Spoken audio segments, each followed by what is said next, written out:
Mantap. Ritmenya udah off, ritmenya gak nyambung ya. Masih di Monday Madness.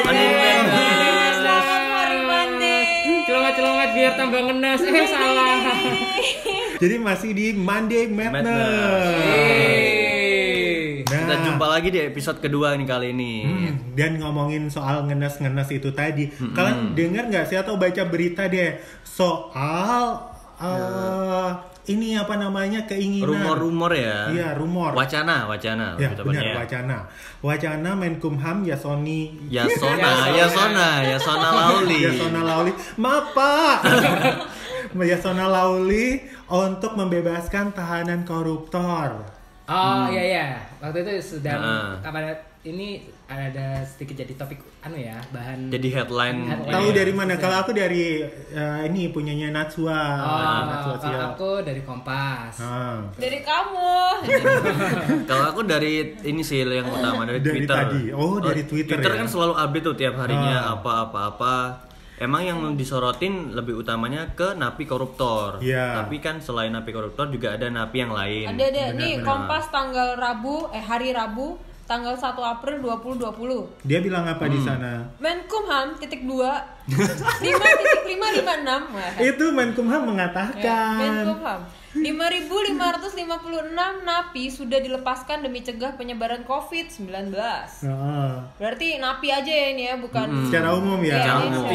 Jadi gini, kalau di Natsua Siap tuh dia bilang koruptor dibebaskan gara-gara corona. Nanti dulu, Menkumham Yasona Lauli berencana membebaskan napi termasuk napi koruptor karena corona. Alasan utamanya, lapas yang kelebihan kapasitas akan membuat penyebaran virus ini tidak terkendali. Dan jika satu tertular akan membahayakan semua. Gitu. Benar gitu. Tapi relate ya. Koruptor, corona. Sama-sama kor. Jangan-jangan saudara. Gimana? Siapa dulu nih? Nita dulu deh. Kalau menurut udah kamu pasti gimana? dong. Iya, tidak apa-apa kan. Gak apa-apa dibebaskan maksudnya?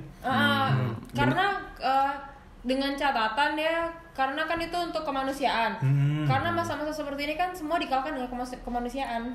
Oke. Ya kan masa-masa kayak gini semuanya atas nama kemanusiaan. Jadi atas nama kemanusiaan, tolong dong naikin gaji aku. atau bahkan ada penurunan gaji kan di ini juga dipertimbangkan karena atas nama kemanusiaan lagi gitu. atau cuman sekedar modus untuk kan atas nama kemanusiaan bisa ya, jadi nama modus gitu. Jadi cuma atas namakan kemanusiaan. Enggak apa-apa, itu namanya kan dalam hidup kita ada yang namanya kesempatan dan dana umum. Kita sama. Kesempatan dana umum atas nama cinta, atas nama kemanusiaan. Iya. Jadi kalau misalnya itu pun modus gitu, kayak nama bilang sering kalau di artis tuh kan oh ini artis Aji Mumpung. Ya memang ada karena ada kesempatan. Ketika tidak ada kesempatan kita tidak akan pernah jadi apapun itu gitu kan gitu. Jadi kembali lagi ada kesempatan, ada dana umum, mungkin sekarang yang dipakai ini lagi kesempatan gitu. Iya. Tapi jujur ya, aku pernah loh ketemu sama Pak Menteri ini. Wah, gila.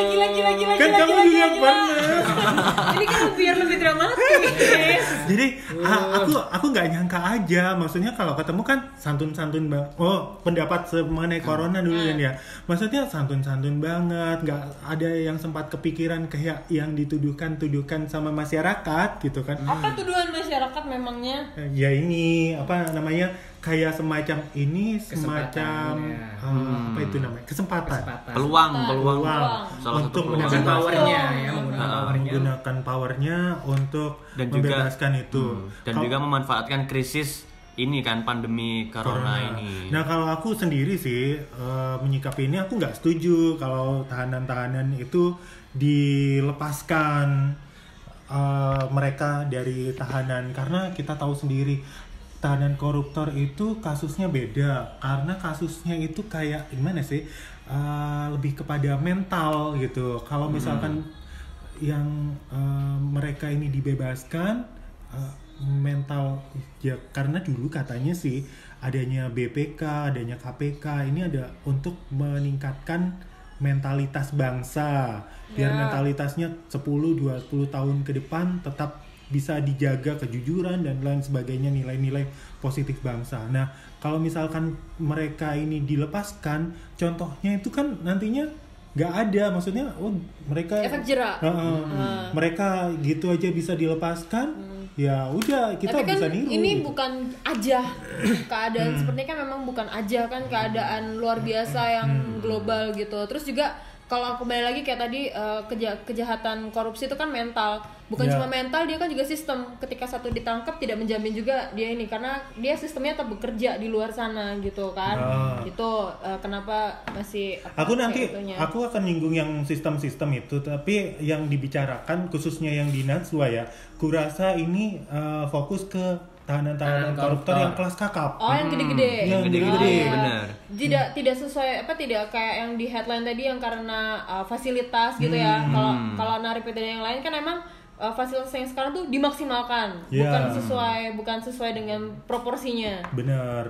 Jadi kayak gitu. Beda keadaan ya. Karena kalau misalkan banyak apa namanya disclaimer-nya. Iya. Disclaimer. Karena kalau misalkan yang di kelas kakap itu kita sudah tahu kan pernah digrebek gitu. Di penjara suka miskinnya apa namanya? Ya sudah VIP tinggalnya satu-satu. Kayak apartemen gak sih malahan? Heboh ya. Kosku yang di Jember aja kalah bagus sama penjara. Jangan di kan sana. kos kamu, rumah. Benar.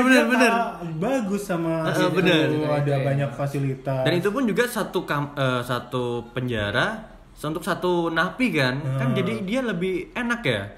Malah nggak terpapar sama virus corona. Jadi dia lebih terisolasi, kan lebih aman jadi. Jadi menurut Adi ada yang setuju atau nggak setuju? Ya nggak setuju lah. Soalnya kalau fokusnya kan kita diarahkan ke napi koruptornya. Jadi emang kita nyorotin bener kalau koruptor malah dibebasin, yang ada menjadi kekhawatiran masyarakat juga nantinya ke depan. Padahal memang koruptor yang emang dari dulu harusnya lebih ditekankan, kayak lebih dibikin jera gimana sih hukumannya. Tapi yang kita tahu seperti yang digerebek di Sukamiskin, fasilitasnya aja di dalam penjara mereka udah bagus. Bahkan lebih bagus dari anak-anak kos sendiri kayak gitu loh. Iya, yang pernah ngekos di sana Hari. Maaf, bilang mindalik ya, jangan sampai ya Tuhan. Mungkin kos di segala area pelosok negeri Probolinggo Raya ini mungkin Mas Hari tahu ya. Biasanya. Maaf, juragan kosan. Orang aku sama Nita jalan-jalan aja. Bukan juragan, dia penilik. Iya benar penilik kosan. Bener. Jadi ini analis kosan ya. Segala sudut dia tahu gitu loh. Sisi perkos-kosan ini. Kalau aku sih masalahnya nggak setuju ya. Maksudnya ini bukan hanya untuk napi koruptor ya. Sebenarnya nggak setuju. Karena apa? Kita sudah ketahui ya bahwa si virus corona ini tidak menyebar melalui udara, ya. Jadi kan harus ada droplet dari. Berarti dia lewat air dong, Pak. Kayak sperma itu yang sempat ngambang gara-gara. Iya, terus hamil gitu ya. Terus droplet kan, terus ada kontak fisik dengan si penderita. Nah ini menurutku yang harus ditekan ini adalah pengunjungnya. Jadi pengunjung yang ingin mengunjungi karena mereka sendiri udah terisolasi ya. Iya. Narapidana ini ya. Dia kan mereka sudah terisolasi. Apa kalau misalkan di penjaranya itu sudah nggak ada yang positif, berarti ya aman-aman aja dong. Benar. Gitu kan? Sisi lain ini. Positifnya misalkan ada positif, dia dapat positifnya dari mana? Kan mereka tidak ada kontak dari orang lain. Jadi, pengunjung dan petugas juga ya, petugas sipir ya. Makanya itu kalau pikiranku seperti itu yang kita harus jaga, petugas, kemudian sama si pengunjung. Loh, kalau misalkan pengunjungnya nggak ada uang dong, Pak. Masukan kurang, kan sekarang Pak. ada, belum baca berita ya. Apa? Sekarang pengunjung itu lewat online, say. Ada CN komputer sama si ininya. Bukan. Ini amit-amit ya. Online dari luar. Mereka berkunjung di lapas, tapi di lapas itu disediakan online. Iya, maksudnya nggak ada uang yang masuk ke sipir. Oh iya. Ya, itu beda-beda lagi ya. Beda lagi ya, Pak. Kita masalah kebebasannya aja sih gitu loh. Itu beda ranah kayaknya deh. Tapi telesik nih. Kan ada informasi yang mengatakan itu nggak hanya sekali ini saja nih Yasona Lawli berusaha untuk menggagalkan merevisi PP nomor 95 tahun 2012. 99 atau 95? 99 ya. 99 tahun 2012 ya. Tahun 2012. Katanya sudah 4 kali ini dan rumor-rumornya yang beredar ini itu ke kasus si Papi sebenarnya yang gitu. berusaha. Jadi titik beratnya di situ. Iya, titik beratnya di situ ke si Papi. Ini kalau menurut kalian teori konspirasi yang seperti ini kira-kira masuk nggak sih? Ya, sebenarnya sih aja. masuk akal tapi gitu loh. dimasukin juga, kita masukkan juga ke ranah global, jangan cuma kasus khusus satu orang. Apakah hukum peraturan ini efek di globalnya akan juga bagus atau tidak? Kalau misalnya emang bagus ya balik lagi kesempatan. memang bagus gitu. Toh yang lain juga efeknya bagus gitu. Bagus nih maksudnya positif. Bagus apa itu? Ya jadi kalau misalnya diterapkan si PP 99 ini untuk napi lain atau untuk keseimbangan hukum di Indonesia, kesehatannya lebih banyak gitu lebih baik. Jadi bukan hanya satu orang aja. Yang namanya konspirasi pasti akan lebih sangat subjektif memang, tapi kita harus melihatnya juga secara global. Tidak menutup pandangan, jangan fokus ke yang subjek aja gitu. Yang globalnya gimana? Kalau misalnya yang subjeknya jelek tapi globalnya bagus, why not? Tapi kalau subjeknya bagus, globalnya jelek ya berarti nggak usah gitu. Kan pasti pertimbangan itu. Tapi kita perlu kasih disclaimer dulu deh. Jadi ini bukan pendapat ahli ya atau pendapat ahli, pakar hukum. Benar. Jadi ini lebih pendapat kita pendapat orang-orang gabut sih sebenarnya ya. Orang-orang nggak ada kerjaan.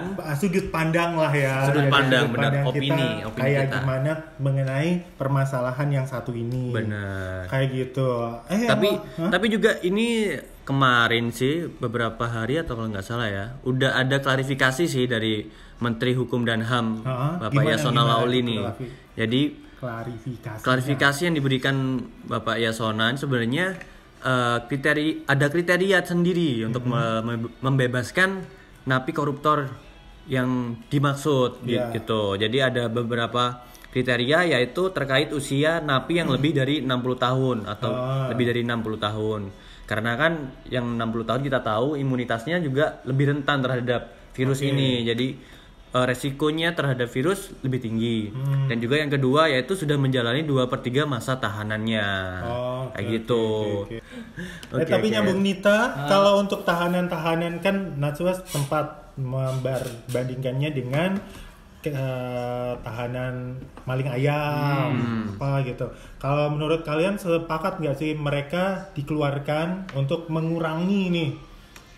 Kan pasti ada klasifikasi khusus ya, kayak tadi narapidana korupsi juga kan ada klasifikasinya udah sangat khusus gitu.